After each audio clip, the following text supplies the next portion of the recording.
The last time I saw my mother, she said I was a disappointment. Today, she left 11 voicemails in 2 hours. I was standing backstage at the Civic Tech Summit in downtown Denver when my phone buzzed for the 5th time, then a 6th, then again. I silenced it without looking, keeping my posture straight as the final applause rolled through the auditorium.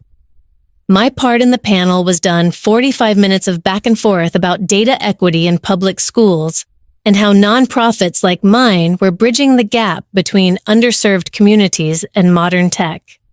It had gone well. People had laughed at the right moments. A few had cried when I mentioned Sadie Wells, the student-turned-engineer who had funded our latest project.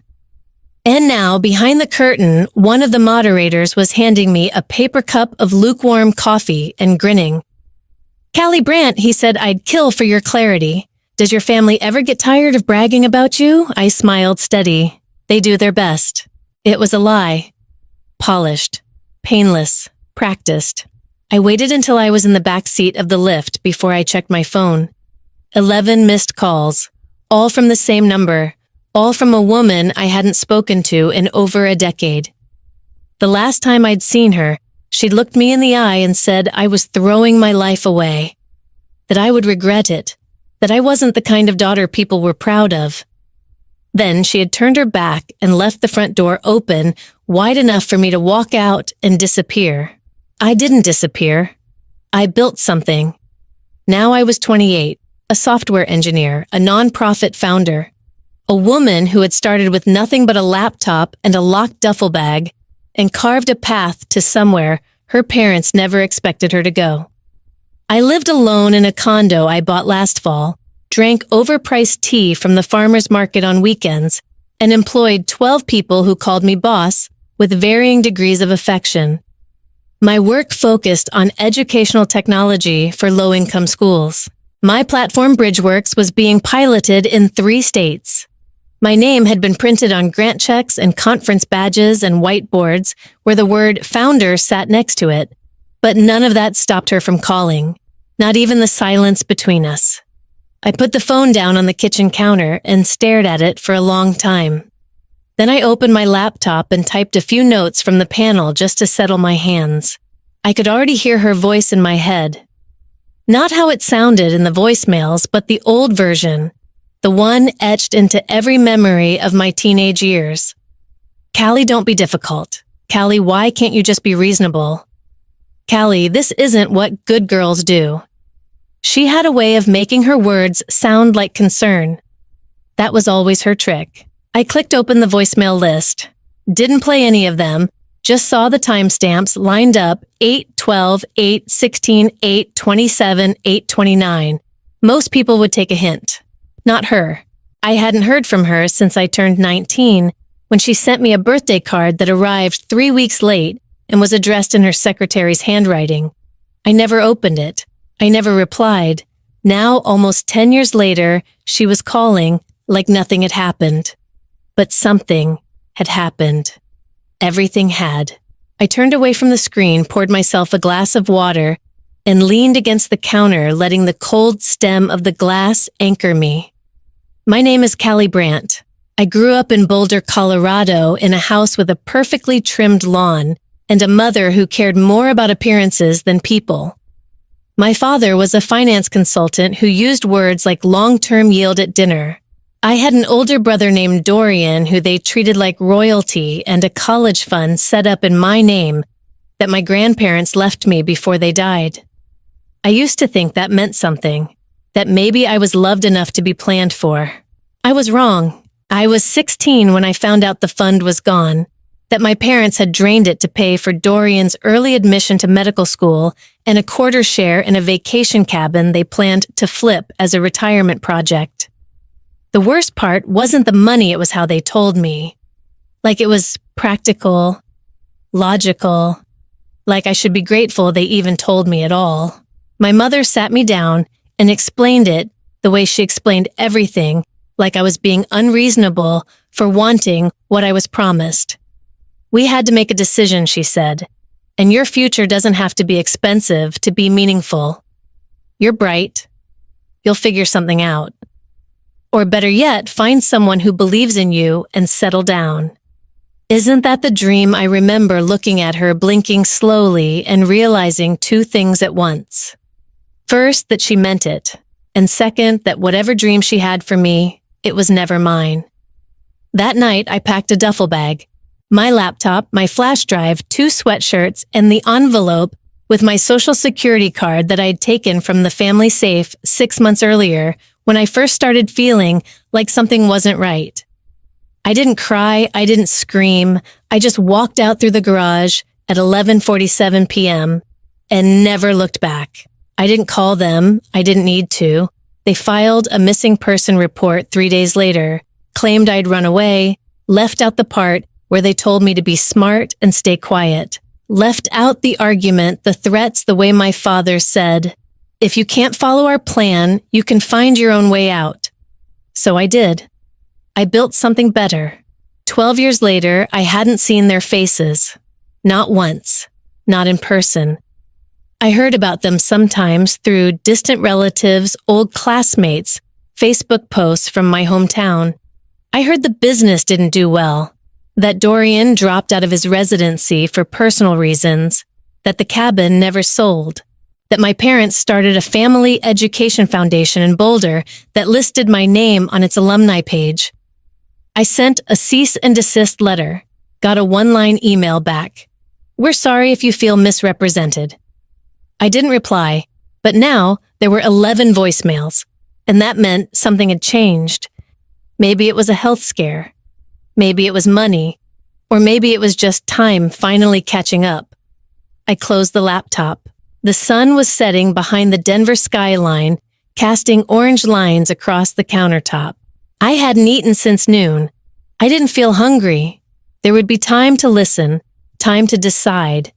But not yet, because before I could decide what to do with those messages, I had to go back to that night, to the fund, to the look on her face when I asked what had happened to my future. And she said, "Sweetheart, it was never really yours to begin with." My family didn't scream. They planned, smiled, and then erased. Our lawn was always the greenest on the block, not by accident either. My father mowed every Saturday at 7:30 a.m., sharp alternating patterns between vertical stripes and diagonals, like he was prepping for a golf tournament instead of just keeping up suburban appearances. He'd nod at the neighbors in that measured way grown men do when they think respect is earned through routine. Our hedges were squared with military precision. The front porch always had seasonal wreaths, autumn leaves and ribbon, spring pastels and silk tulips. No matter the month, it photographed well. Inside the house looked like something out of a real estate brochure. Clean lines, beige furniture, the scent of lemon polish always lingering in the air. My mother Colleen wouldn't allow clutter. Clean surfaces reflect clean minds, she liked to say. She taught 3rd grade at a magnet school and had an entire shelf dedicated to her plaques and Teacher of the Year certificates. She wore pressed linen even on Saturdays and knew everyone's business under the guise of community involvement. She ran the neighborhood watch and volunteered at church potlucks, though she always brought store-bought pie disguised in her own ceramic dish. My father Wallace was a finance consultant who traveled just enough to feel important, but not enough to miss dinner. He had opinions on everything: tax brackets, interest rates, graduation rates at various universities, and liked to say he'd worked his way up without favors, even though my grandfather handed him the down payment for their first house. He respected order structure and long-term planning, a phrase he used like scripture. Then there was Dorian, my older brother, the golden child with a straight smile and straight A's and a straight shot into med school courtesy of a carefully paved path. Dorian was everything I wasn't: charming, athletic, agreeable. He got to skip chores because he had late-night chemistry study. He was given the master bedroom when he turned 16 just until college, and I was told not to complain. "He's working hard," my mother said. "You'll have your time." But somehow my time always stayed 2 steps behind his. I wasn't a rebel. I didn't sneak out or light anything on fire. I followed rules, got A's in math and computer science, and read programming blogs after homework. I liked logic puzzles and flowcharts, and didn't care that most girls in school didn't join the robotics team. I was focused, precise, just like them really, except my interest didn't fit their aesthetic. My one advantage, what made me feel safe even when the rules shifted under my feet, was the college fund. It was something my grandparents left me when I was 8. I'd heard about it my whole life, mostly in passing. A trust fund for Callie's future, earmarked for higher education. My name, my account, my security blanket. My parents were the trustees, of course. That was standard. I wasn't old enough to touch it. But I believed in it. I believed it meant they saw me as someone worth investing in. Then, one evening, late March, chilly enough to wear a hoodie, but not cold enough for coats. I came home early from a coding session at school. I was supposed to be at the lab until 8, but the server crashed and we got dismissed early. I came in through the garage quiet like always and heard them in the kitchen before they heard me. I'm just saying, my father said his voice calm in that infuriating way it made sense. He needed the deposit in before April. She's not even decided on a school yet. She doesn't need that kind of money, my mother replied. Girls in tech burn out fast. Besides, she's getting scholarships. It's not like she'd notice. They paused, maybe sipping wine. My mother again. In the cabin, it's an investment. It'll pay off. I stood frozen behind the pantry door, not breathing. My pulse roared in my ears. Dorian's future is clear, my father said. She's still exploring.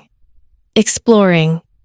That was what they called my hours of coding, my early acceptance, offers, my state science fair awards. Exploring. Like I was wandering through the woods, bumping into real ambition by accident. I backed out of the kitchen and went straight upstairs. My hands trembled as I opened the envelope I kept hidden in the back of my desk drawer, the one with the quarterly statements from the trust. I hadn't looked in months. The last statement had shown a balance of $62,414 or E8. I opened my laptop and logged into the custodian portal. It asked for a password. I tried the one I'd set up with my dad 2 years earlier. Incorrect. I tried again. Locked out. I didn't sleep that night. I stared at the ceiling and went over every conversation we'd ever had about college every time they'd said we'll cross that bridge when we get there, and every time they told me Dorian deserved a little help because med school was so expensive. The next morning, I asked them directly. We were seated at the breakfast bar, sunlight slanting across the granite countertop like a spotlight. What happened to my college fund? My mother didn't blink. It's being managed. Managed how?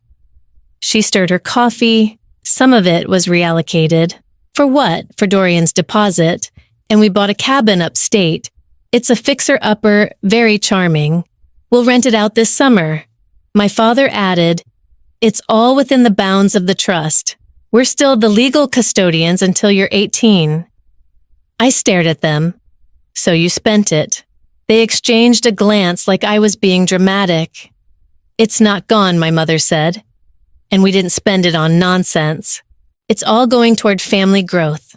My future was not a group investment, I said quietly. She sighed. Callie, you'll be fine. You're bright. You'll get financial aid.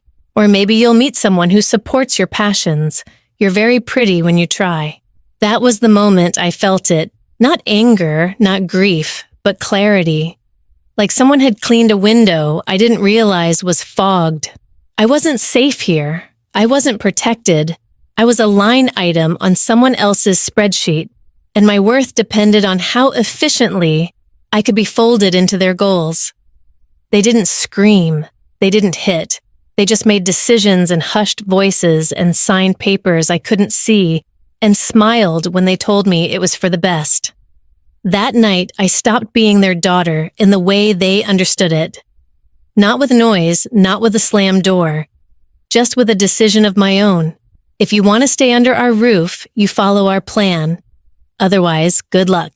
The packet arrived on a Wednesday. A thick envelope with the MIT logo stamped in red in the upper corner, my name typed neatly across the front. I stood in the kitchen with it for 10 minutes before I opened it, hands still slightly damp from the dishwater, my thumb tracing the flap like it might vanish if I looked too eager. Inside a letter, a schedule, a housing form, a congratulations. I'd been accepted into their 6-week pre-college program for high school students interested in applied technology and software development. Full tuition scholarship, housing covered, meal plan included, a stipend even enough to eat real food and still send money to my savings account. I read the letter 3 times before sliding it back into the envelope and setting it carefully on the counter like it might crack if handled too hard. I didn't smile. Not yet. The house was too quiet for that.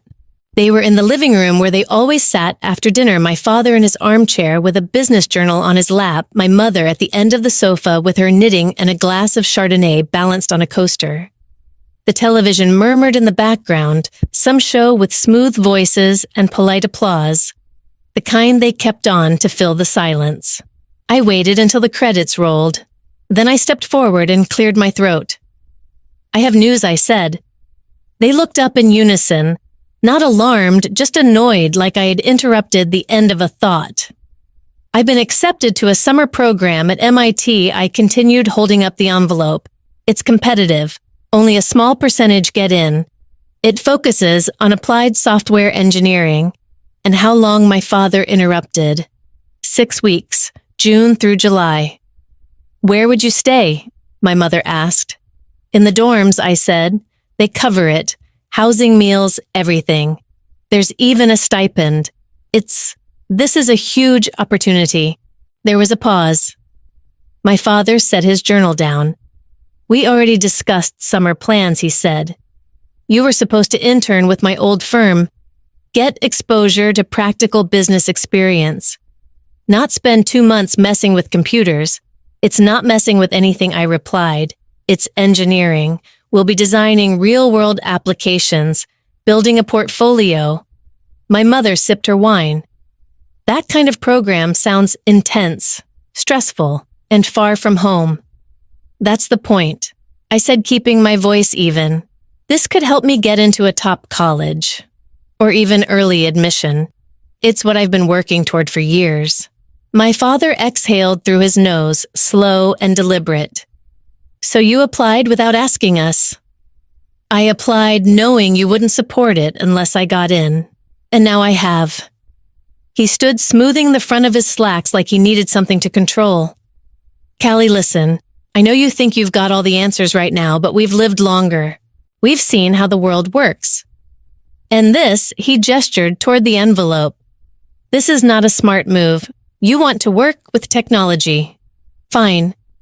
Get a degree in business with a tech focus, work in finance, manage the people who do the coding. Don't waste your time being one of them." "I don't want to manage coders," I said, pulse rising. "I want to build things." My mother frowned. "Sweetheart, girls like you don't last in Silicon Valley. It's cutthroat. It's full of men who won't take you seriously. You'll burn out, or worse, and then what? I'm not going to Silicon Valley," I snapped. "I'm going to Boston for a summer on a scholarship. This is what I want, and I've earned it." They stared at me like I'd spoken another language. Then my father said it, slowly, clearly. "If you want to stay under our roof, you follow our plan. Otherwise, good luck." It wasn't loud. He didn't raise his voice, but something final settled into the room like dust after a dropped plate. I looked at my mother. She didn't say anything, just tilted her head and added, "We're not trying to punish you, Callie. We're trying to guide you. You'll thank us someday when you have a stable life and people who respect you." Respect. That word again. As if my choices were inherently less respectable because they didn't fit into their idea of success. I didn't say anything else. I walked back to the kitchen, picked up the envelope, and carried it upstairs like it was glass. That night, I didn't pack in a rush. I packed with precision. Clothes I could layer, my laptop, flash drives, chargers, notebook, copies of my birth certificate and social security card, both of which I'd quietly requested from school administration earlier that year under the guise of applying for a passport. A duffel bag worn but solid. By midnight, it sat zip by the door. I didn't cry, I didn't shake, I didn't write a note. I didn't need to. At 2:12 a.m., I opened the back door, stepped out onto the patio, and left without looking back. No one followed. No one called after me. No one asked if I had somewhere to sleep. I walked down the driveway past the manicured lawn, the evenly clipped hedges, the perfect little sign by the mailbox that said, "The Brants established 1993. I thought about how they'd always told me what a name was worth, how it stood for something. And as I turned the corner and kept walking into the night, I decided I'd make my name stand for something else. Something entirely mine. They filed a missing person report not because they were worried, but because they wanted control. The first night I slept on Imani's couch, I didn't really sleep. Her apartment was small, 2 bedrooms, 1 bathroom, no hallway, and every creak of the ceiling or whisper of traffic outside felt like an alarm. I lay under a fleece blanket with cartoon strawberries on it tucked around my shoulders like armor, my duffel bag wedged between me and the back of the sofa.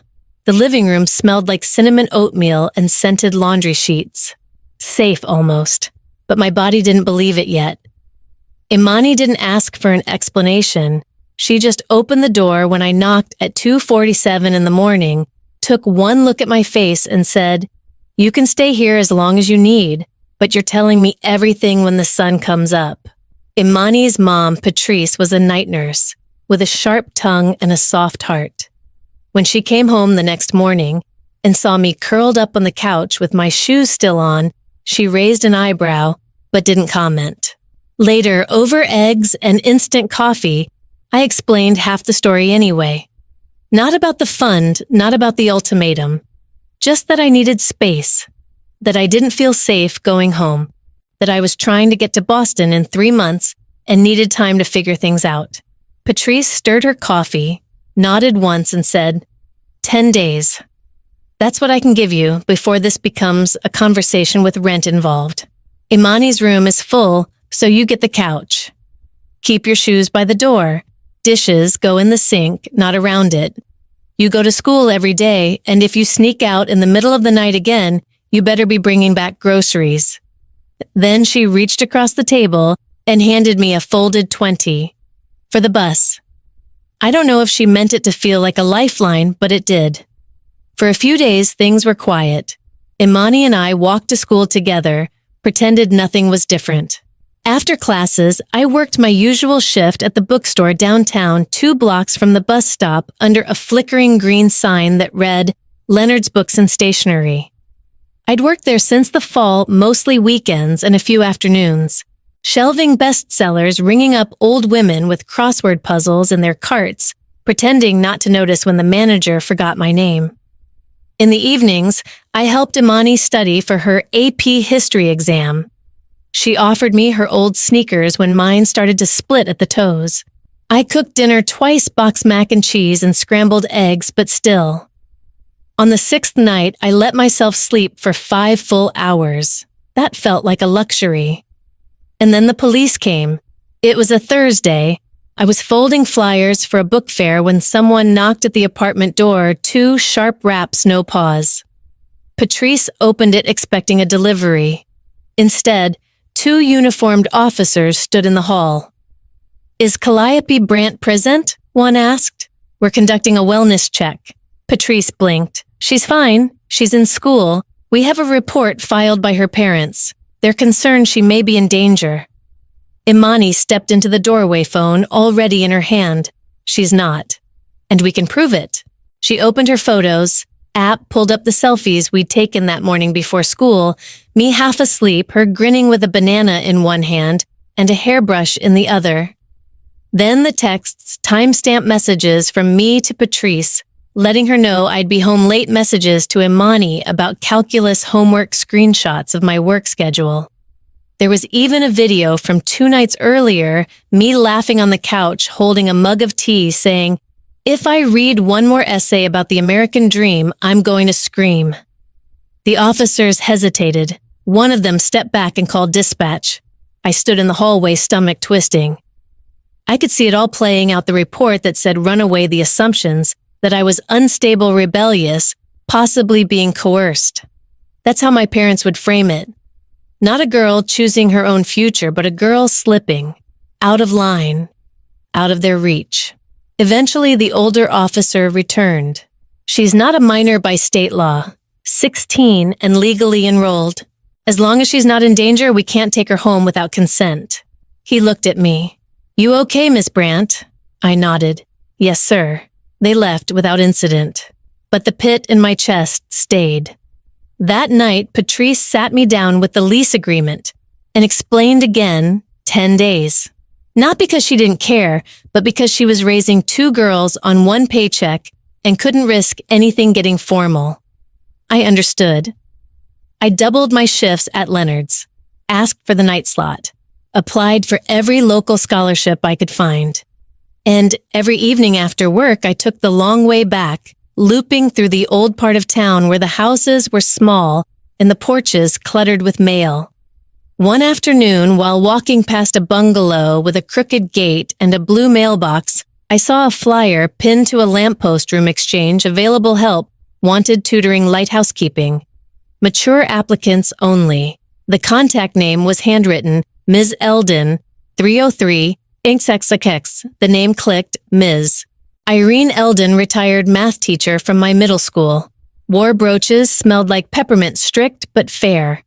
I remembered how she used to stay late on Thursdays, offering extra help to anyone willing to do the work. I called that night. She remembered me. You always turn your tests in early, she said, with perfect margins. We met the next day. Her house was old but tidy, with faded wallpaper and a grandfather clock that chimed off-tempo. She lived alone, said she needed help keeping things in order, dusting groceries, helping her navigate her new iPad. In return, she offered the spare room in the basement. Private entrance, no rent. I moved in 3 days later. The room was cold and smelled faintly of mothballs. The shower trickled more than flowed, and the walls were thin enough to hear her tap shoes clicking on hard wood when she played her old jazz records upstairs. But it was mine. My key. My space. From that basement, I finished my application packet for MIT, printed essays at the library, skipped dinners to work extra hours, built a spreadsheet to track expenses, deadlines, bus routes. I didn't feel brave. I felt tired, but I also felt real, like a person building something piece by piece, even if it was held together with tape and secondhand hope. And for the first time in weeks, I didn't flinch when my phone buzzed. In 8 weeks, I found more belonging than I had in 16 years. The first time I stepped onto the MIT campus, I didn't feel like I belonged. I felt like I'd snuck in. Everything was too big. Buildings made of glass and brushed steel, students walking fast with purpose, like they already knew where they were going, like they had been raised in environments that prepared them for exactly this. I clutched my orientation packet like it was armor, the strap of my duffel bag biting into my shoulder. It was mid-June, and the air was thick with East Coast humidity, and something else I couldn't name, possibility maybe, or nerves. By dinner that first day, I realized everyone else was scared too. They just hid it better. We were 80 students from across the country high school, juniors and seniors, all invited on scholarship to attend the Summer Applied Technology Institute. We lived in a brick dorm near Kendall Square, shared bathrooms, bunked 2 per room. My roommate Mina was from Sacramento. She wore thick-rimmed glasses, talked with her hands, and had already started 2 open-source coding projects by the time she was 15. She also snored like a buzzsaw. I liked her immediately. The days were packed: lectures in the mornings, lab intensives in the afternoons, group projects, guest speakers, tech history sessions, design sprints, and 3 required presentations before the program ended. I woke up exhausted and went to bed wired, every night my mind spinning with code and caffeine, and that low hum of excitement that comes from realizing you're finally in the right place. It wasn't just the curriculum that lit me up, it was the people. I met a girl named Laia from Atlanta who loved cybersecurity and could talk about threat modeling like it was poetry. A guy named Jonas from Boise built AI-powered tutoring bots in his spare time. I met people who had never been told their dreams were unrealistic. No one there asked why I wanted to build things. They just asked how. Our main group project was to design a tech solution for an underserved population. We voted on several proposals before landing on one that hit home for all of us, building a reading tool for students with dyslexia. It would scan text-detect reading level and adjust the font contrast and pacing accordingly. It wasn't revolutionary on the surface, but it combined everything we were learning: real-time data processing, user interface design, inclusive UX principles, and social application. I took on back-end architecture and some of the logic mapping. Mina did UI. Laia handled testing and error handling protocols. We pulled late nights in the lab, eating vending machine Pop-Tarts and arguing over data parsing efficiency like it mattered more than oxygen. And it did, in a way. We weren't just coding. We were finally being seen for our brains, not our background or our voices or the shape of our futures. One afternoon, toward the end of week 5, I stayed late in the lab to refine the way our tool handled text overlays. I was so focused, I didn't notice someone standing behind me until they cleared their throat gently. It was Dr. Sean. He was the program director, a quietly brilliant man who had designed learning software used in over 400 schools across the country. I'd seen him lecture once, watched him dismantle a data set with surgical clarity. I sat up straight, suddenly aware of my posture, and the code cluttered on my second monitor. "I've been following your group's progress," he said. "You're doing good work." "Thank you," I said quickly. He nodded toward the screen. "That logic loop you're writing for the reading timer. It's elegant." I blinked. "I'm still debugging a few snags in the adaptive threshold." "Even better," he smiled. "The best code is written by people who know it's never perfect." I didn't say anything. I was too stunned. He stepped forward, lowering his voice just a touch. "When the program ends, I'd like to write you a letter of recommendation. If you're planning to apply here for undergrad or anywhere else, let me know." "It would be my pleasure." I nodded, probably too fast. "Yes. Please. Thank you." When he left, I stared at the screen, hands frozen on the keyboard. I didn't cry. I didn't even smile. I just breathed deep and slow and let it settle in my bones that someone like him saw value in someone like me. That night, I emailed Ms. Eldon and told her everything. She replied within an hour with a single sentence. Of course he did. I always knew. The final week passed in a blur of rehearsals and coding polish. Our presentation went better than we'd hoped, polished, clean, powerful. We got second place overall, and Dr. Sean handed us the ribbon with an approving nod.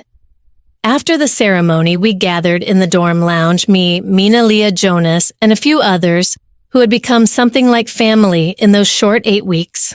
We sat cross-legged on beanbags and borrowed desk chairs, eating greasy pizza from a box that had started to collapse in the middle. Someone played lo-fi beats from their phone. We laughed too hard at inside jokes that would fade in days and passed around Sharpies to sign each other's program handbooks. It was late, almost 2 a.m, when someone asked, "So what are you all doing next?" Mina said she was visiting family in Korea. Jonas had a part-time internship waiting. Leah was heading to New York for a robotics mentorship. Then it was my turn. I looked down at the booklet in my hands, at the names scrawled across the front cover. Each one a tiny anchor to the version of me that only existed here. "I'm going back to Colorado for a while," I said, "to finish senior year. But I'm not staying." "Like, not staying in your town?" Mina asked. "No," I said, and the words came out steady. "Not even for closure. I'm never going back." There was a silence then, not heavy, not uncomfortable, just quiet, like everyone understood. In that moment, I knew what home could be. Not a place, not a family name, not a picture-perfect lawn, but a feeling, belonging. And for the first time in 16 years, I didn't have to earn it. I just had to show up and be who I was. They told people I was unstable. Then they published a newsletter calling me their inspiration. It was a Thursday, one of those crisp fall afternoons in Colorado, where the air smells like wood smoke, and every tree looks like it's trying to outdo the next in shades of red and gold. I was sitting at a cafe downtown, one with wobbly tables and strong drip coffee, writing yet another essay for my college applications. The prompt was about resilience. I was trying to decide whether I should mention the bookstore job or the MIT project when my phone buzzed. The text came from Marissa Blount, my old neighbor. She used to live 2 houses down from the Brants, a retired nurse with an immaculate garden and a habit of accidentally forwarding chain emails from 2007. Hi, sweet girl. Just saw your name in the church bulletin. Congrats on that award. So proud of you. Hope your folks are well. I read it twice before realizing I had no idea what she was talking about.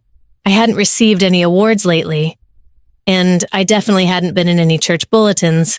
I hadn't stepped inside that building since they made me stand in front of the congregation at 16 and apologize for being disrespectful.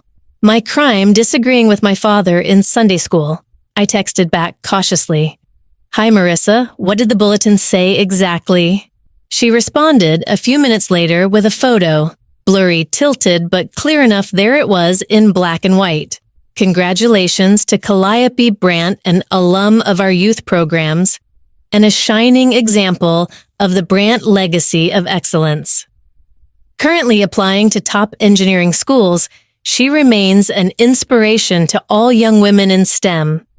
The Brandt Family Foundation thanks you for your support in helping more students like Callie thrive. I stared at it until the words blurred. I hadn't spoken to my parents in over a year. I hadn't set foot in our town's church since before I left. But here they were using my name, my image, my story as some kind of golden child success story. The same parents who told the police I was unstable, who said I was spiraling and lashing out.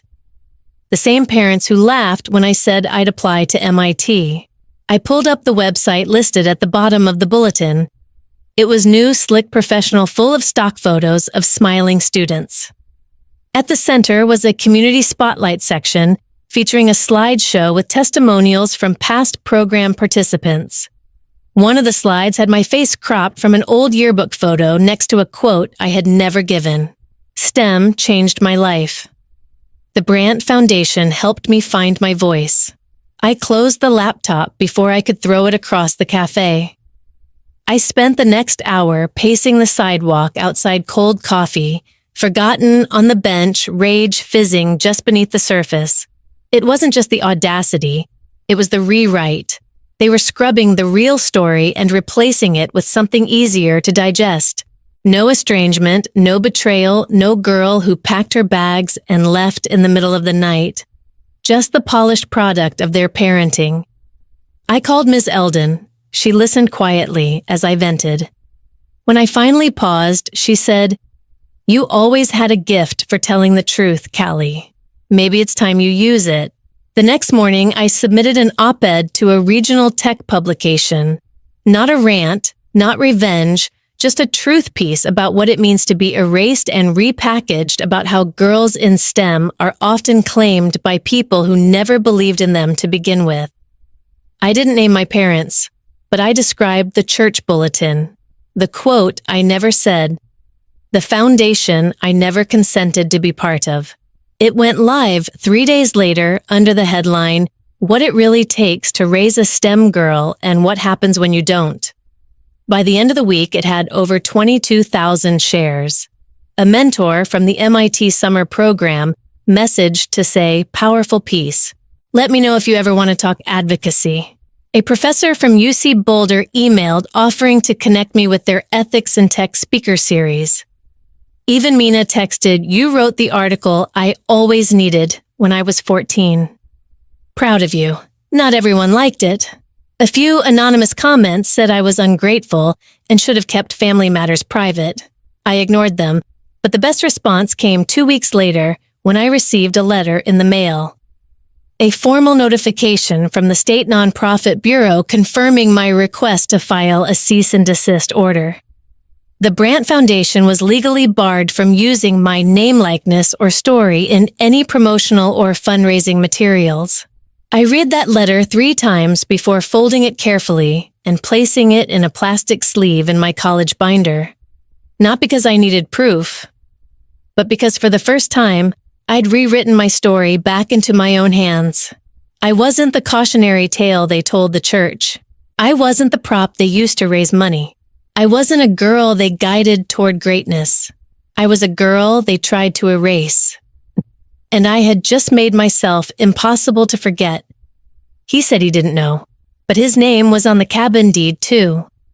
The email arrived on a quiet Tuesday morning in February, buried between a project update and a subscription promo from some newsletter I didn't remember signing up for. The subject line was short, just, "Hey, can we talk?" I didn't recognize the address right away, some generic Gmail account with a string of numbers, but the moment I clicked it open, my breath caught. Callie, I know it's been a long time. I don't expect you to answer this, but I've been thinking about you a lot lately. I know I should have reached out sooner. I didn't know what they did with your money. Not really. I didn't ask. I'm sorry. If you ever want to talk, even just once I'm around, no pressure. Hope you're doing okay. Dorian. It was the first time I'd heard from my brother in over 6 years. I stared at the screen, waiting for some old reflex anger maybe, or sorrow to surface. But I just felt tired, like his message had been sent to the wrong decade. Dorian had always been the golden child, the calm one, the one who never raised his voice or spilled a single cup of coffee in his life. But his silence during the collapse of our family wasn't quiet. It was complicit. He stood in the room while they gutted my college fund. He lived in the house while they shamed me for dreaming big. And now, years later, when my name was untangled from their foundation, when my life finally resembled something whole, he wanted to meet. I told myself to delete the email. Instead, I replied with a time and place. We met 2 days later at a park cafe halfway between our cities, neutral territory, daylight, no nostalgia. He arrived 10 minutes early like he always did, hair a little thinner than I remembered, jaw still tight, like he was holding back a dozen things at once. He wore a pressed blazer over a medical conference tee, like he couldn't decide whether this was business or family. Hey, he said, standing as I approached. I nodded but didn't hug him. Hi. We sat. He ordered green tea. I didn't order anything. There were a few minutes of awkward chatter, how long the drive took, how cold the wind was, how fast the years had gone. Then he cleared his throat, folded his hands, and said, I read your op-ed. I waited. It was good, he added. Honest, brave. That's one word for it, I said. I didn't know about the fund, Callie. I really didn't. Your name was on the deed to the upgraded cabin, I said, voice flat. It didn't raise any flags. He looked down at his tea. They told me it was a gift. They said they were investing in family property. I didn't ask where the money came from. I believe that part. Not because he was innocent, but because Dorian never asked anything. He trusted the system, the parents, the narrative, the roles we were each assigned. He played his part and assumed the rest would sort itself out. I was 16, I said. I didn't even get a conversation. Just a budget with my name stripped off it. I'm sorry, he said again. Truly. We sat in silence for a moment. Around us, the world continued as usual, 2 kids chasing a soccer ball on the grass, a couple walking their dog, a barista calling out a mobile order from inside. They're not doing great, he said softly. Mom's been different since the church stopped working with the foundation. Dad's health is shaky. They're both sort of untethered. I let the silence stretch again. I knew what he wanted. Not just forgiveness, but for me to smooth it over, to stitch some clean ending around a story that still pulsed with open wounds. Do they regret it? I asked. His hesitation was too long. I think they regret how far it went. I looked at him, then really looked. He was older now, like me, but I could still see the boy who kept his room spotless and his head down. The boy who let them tell my story without ever asking for mine. You want me to forgive them, I said. I want you to be okay, he replied.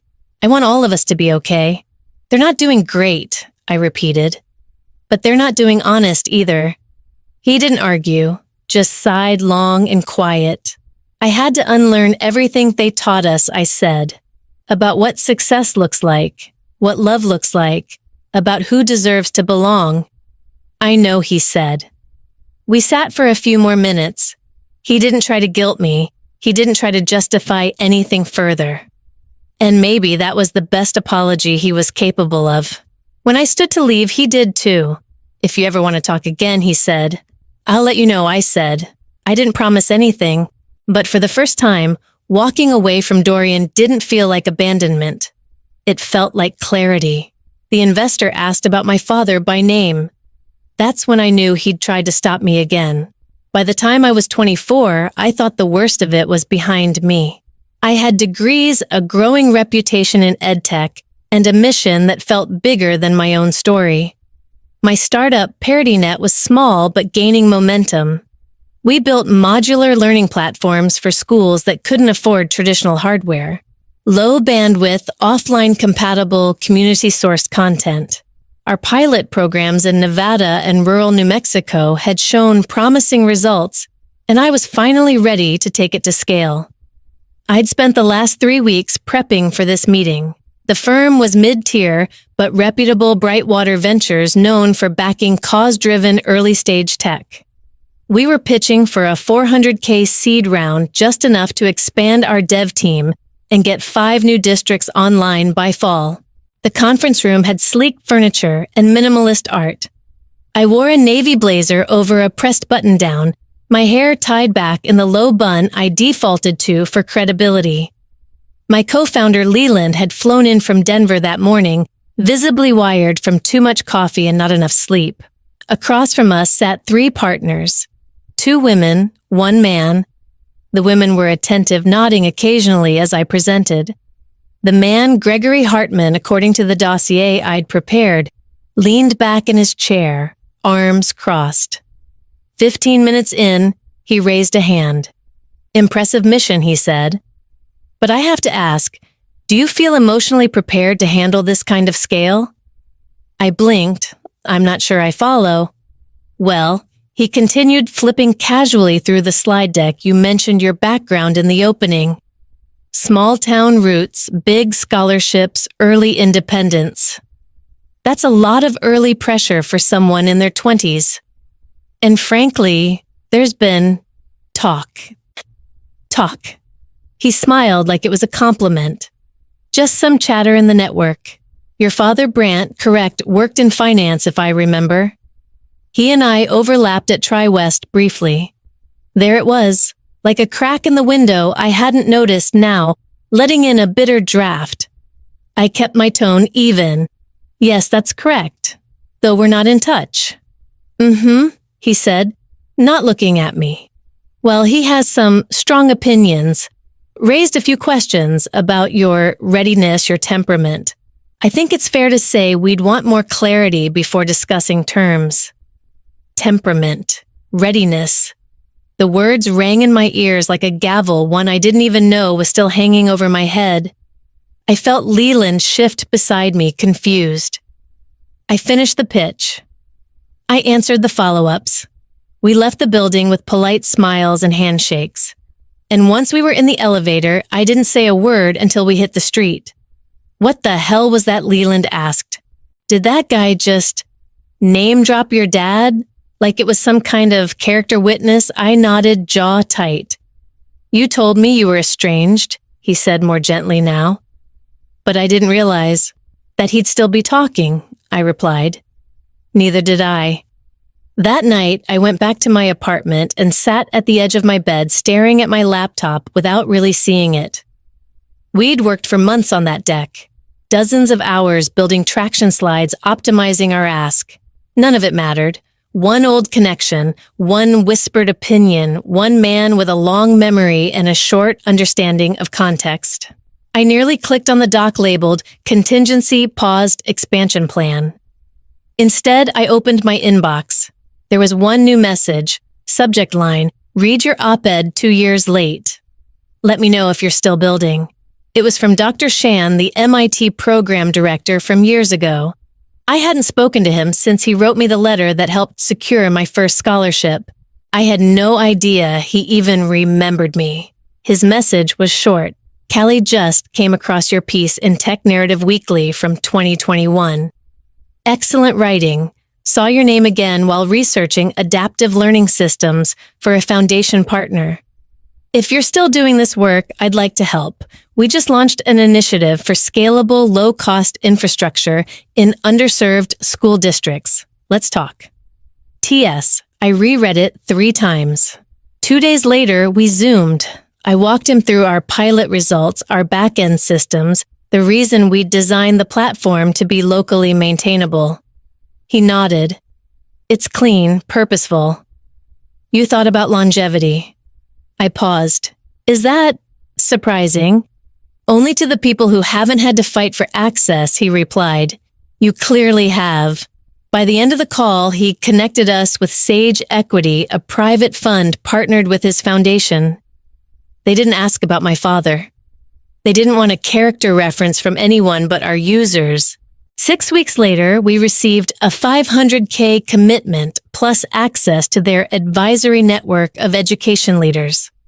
When the confirmation letter arrived, I printed it out and thumbtacked it to my vision board. Not because I needed proof, because I needed a reminder that some doors don't need to be knocked on twice. Sometimes you find a better building, and this time I was the one holding the keys. When the calendar reminder popped up for the intro call with a potential new investor, I almost rescheduled. It had been a long week, 2 back-to-back district demos, a glitch in our data sync module, and a mild but persistent cold that made my voice rasp like sandpaper. But the foundation had reached out directly with a short, warm note that said only, "We're not in the habit of cold emailing founders, but your work moved someone on our board. Would love a chat if you're open." The meeting was set for 3:00 p.m. sharp. I logged on from our team's co-working space, wearing my now standard Zoom armor sleeves rolled up background minimal posture, straight even when my spine ached. The kind of look that says, "Yes, I run this." When the screen flickered to life, the woman waiting on the other end smiled instantly. Late 30s, maybe early 40s. Natural curls pulled into a soft bun. A bold, deep green blouse that said she wasn't afraid to lead with color. "Callie Brandt," she said, with a warmth that felt like sunlight. "It's good to finally meet you." "Likewise," I said, trying to place her. Her name on the invite had read, Sadie Wells Director, Athena Impact Labs. The name meant nothing to me, yet her tone carried familiarity I couldn't quite pin. "Before we dive in," she said, leaning forward slightly, "I should probably tell you something." I nodded. "You don't remember me," she said, "but I remember you vividly." That caught me off guard. "I'm sorry." She laughed, not unkindly. "About 10 years ago, I was 12. My family lived in Oak Ridge. There was this free summer coding camp at the public library. You were the lead instructor." I blinked. That was a job I hadn't thought about in years. One of a dozen side gigs I cobbled together during undergrad, working odd hours to pay tuition and rent. "My brother Micah and I both signed up," Sadie continued. "He was obsessed with games, but his tablet was fried, charging port was bent, and my mom couldn't afford to replace it. He was devastated. Thought he'd have to drop out, and then it clicked. The boy with the frayed backpack. The girl who sat next to him, protective but determined. I remembered crouching next to them on the floor, with my toolkit scavenging parts from a donor bin. The faint smell of burnt plastic. Micah's eyes wide with hope. "You opened the back panel," she said, voice soft now, and fixed it with a soldering iron and a bent bobby pin. You said every kid deserves a second boot up. I smiled, startled by the memory. That little fix, she said, got Micah through the camp. He now teaches game design in Atlanta. I stuck with coding, ended up studying at Northwestern, then ran product at a few mid-sized firms. Last year, I joined Athena. We invest in women-led, impact-first tech ventures. I sat back slowly, unable to speak for a moment. Sadie watched me with kindness, but no pity. When your name came across our board brief, I said yes before reading the deck. I just needed to be sure it was you. It's me, I said, my voice barely steady. I can't believe I can, she said. You've been building futures for a long time, even when no one was building one for you. She asked about the pilot programs. I walked her through our scale model, our goals for multilingual content delivery, our long-term roadmap. She asked smart questions about hardware limitations in rural schools, about server cost forecasting, about human trust in AI-driven personalization for students. She was sharp, thorough, and unafraid to challenge without ever making it feel like a test. She didn't flinch, didn't ask about my family, didn't question my temperament, didn't need me to rehearse my pain to prove I was worthy. She just said, I think we're aligned. By the end of the hour, Athena committed to lead our next round $750K in unrestricted support with advisory hours and national district introductions. Real support, real reach. We don't invest in what looks impressive on paper, Sadie said as we wrapped. We invest in the women who've already done the work. After the call ended, I sat in the empty conference room, the hum of the AC barely registering. I didn't cry right away, I just stared at my reflection in the black screen, not quite recognizing the calm in my face. Then, slowly, tears welled, not from relief, not from victory, from the weight of finally being seen, not in spite of where I came from, but because of what I did with it. I was still staring at the screen when my co-founder, Leland, poked his head in. Everything okay? He asked, stepping inside. I nodded, smiling through the tears. Yeah, more than okay. He sat across from me, casually spinning a pen between his fingers. Was that Athena? Yeah? And they're in. They're leading. Leland exhaled, half laugh, half disbelief. That's huge. I know I said. But it's not just the check. He raised an eyebrow. She remembered me. From 10 years ago. From a library camp.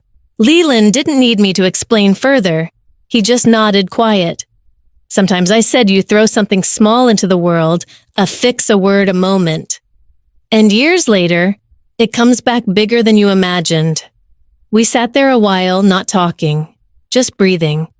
All I could think was a bobby pin, a busted tablet. One small act that no one else would have remembered, except she did. And now she'd given me the chance to keep building. Not out of pity, not for optics, but because she knew what it meant to be overlooked and to rise anyway. Because sometimes, in a world built to forget girls like us, the ones who remember, change everything, they wanted to reclaim me. But I already reclaimed myself. The last voicemail from my mother was short, not dramatic, not pleading, just careful, controlled. Callie, it's Mom. We'd like to talk if you're willing. As if she were requesting a meeting with a former colleague, not her daughter, she hadn't seen in almost a decade. For 3 days, I didn't respond. I worked. I ran site audits. I presented at a state board meeting. I microwaved soup I didn't finish. I reminded myself that I owed them nothing, not even a reply. But curiosity is a powerful thing in closure. Well, sometimes it dresses itself up as curiosity first. So I called back. The line rang 4 times. She picked up on the 5th like she hadn't been waiting with the phone in her lap. Oh, she said, voice trembling just slightly. Callie, I have 1 hour next Thursday, I told her. Public cafe, neutral space. She agreed before I finished the sentence. We met at a quiet spot near Sloan Park, halfway between their neighborhood and the district offices I frequented now. I arrived early and picked the table in the back corner, strategic, quiet, safe. My back against the wall facing the entrance. I hadn't done that since college. Old instincts don't forget. They arrived 7 minutes late. My mother still wore the same navy wool coat with the pearl buttons, the one she always saved for church. My father had grayed at the temples and thinned in the face, though the expression was the same, composed, unreadable. He nodded. She smiled a little too much. "Callie," she said softly, as if the word might break. I nodded, not unkindly, but I didn't offer a hug. I motioned to the 2 chairs opposite me. "Thank you for meeting us," she said as they sat. My father cleared his throat. "We've had a difficult couple of years." I said nothing. Let him fill the silence. "We lost the foundation, your mother's pension." He paused like the words hurt his pride, was tied up in some municipal investments that collapsed. "We had to sell the cabin." I sipped my coffee. The taste had gone cold. He waited for a flicker of sympathy. I gave him none. "We realized," my mother said quickly, picking up the thread, "we may not have always handled things in the best way." "Is that what we're calling it now?" I asked, eyebrows raised. She blinked. "Callie, we know we pushed too hard. We thought we were doing what was right." "No," I said. "You thought you were doing what was convenient, what looked good. And when I didn't fit the picture, you cut the frame tighter. That's not fair," she said, voice tight. "But it's true," I replied. They looked at each other and then back at me. "We're not asking for anything," my father said. "Not money," yet I added. His jaw clenched. "We're trying," my mother said. "We're trying to make amends, reconnect." I studied them. They looked smaller now, not just older, less certain. I remembered being 16, standing in that kitchen while they told me my future had never belonged to me. Now they were asking to be let into the life I'd built entirely without them. "I'll be clear," I said. "I'm not coming back. Not as your redemption arc, not as your success story. You don't get to say, 'We're so proud in public,' while rewriting what you did in private." They didn't speak, so I continued. "I'm willing to give you something. Resources. I can connect you to a few nonprofits that help seniors with financial literacy. You can apply to digital upskilling programs. There's a housing grant through the state if your income falls below a certain level." My father bristled. "You're offering us handouts. I'm offering options," I said calmly. "But I'm not offering myself." The silence pressed hard between us. My mother's eyes shone, but no tears fell. "You're still our daughter," she said quietly. I stood slowly, putting my coat back on. "And I'm Callie Brandt," I said. "That's more than enough." I left before they could respond. Outside, the late afternoon light was honey warm against the sidewalk. The chill had softened with spring. And across the street, a man helped his daughter swing higher and higher while she squealed with joy. I watched for a moment, then kept walking. At home, I stepped out of my shoes, unwrapped my scarf, and stared at the framed flyer above my desk. "Build what they said you couldn't." Underneath, I'd taped a photo of the 5 students from our first pilot school, all smiling, holding the tablets we'd loaded with reading software. One of them, a girl named Junie, had written me a letter last month, saying she'd won her science fair using the app we created. I sat down, opened my laptop, and reviewed the final proposal for our national rollout. It was clean, solid, scalable.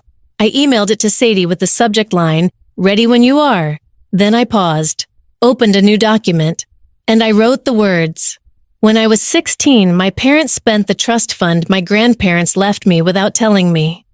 When I questioned them, they called me ungrateful. When I dreamed bigger, they called me unrealistic. When I left, they told people I ran away to punish them. But I built a life. I helped thousands of students. And now they want to reconnect." This is how I answered. I hit save. Someday I'd publish the rest. Not out of spite, but because truth deserved daylight. That night I made tea and called Imani. They tried to keep it civil, I said. "And you?" she asked. I kept it honest. We sat in silence for a moment. "I'm proud of you," she said. "You know that, Right, I do, I said, and that means more than anything they could ever say. Later, I opened the window and let in the city air. Down the block, a woman walked her dog earbuds in. The world kept turning. My world kept turning. I didn't need to be reclaimed. I had done the work. I had reclaimed myself. And I was just getting started.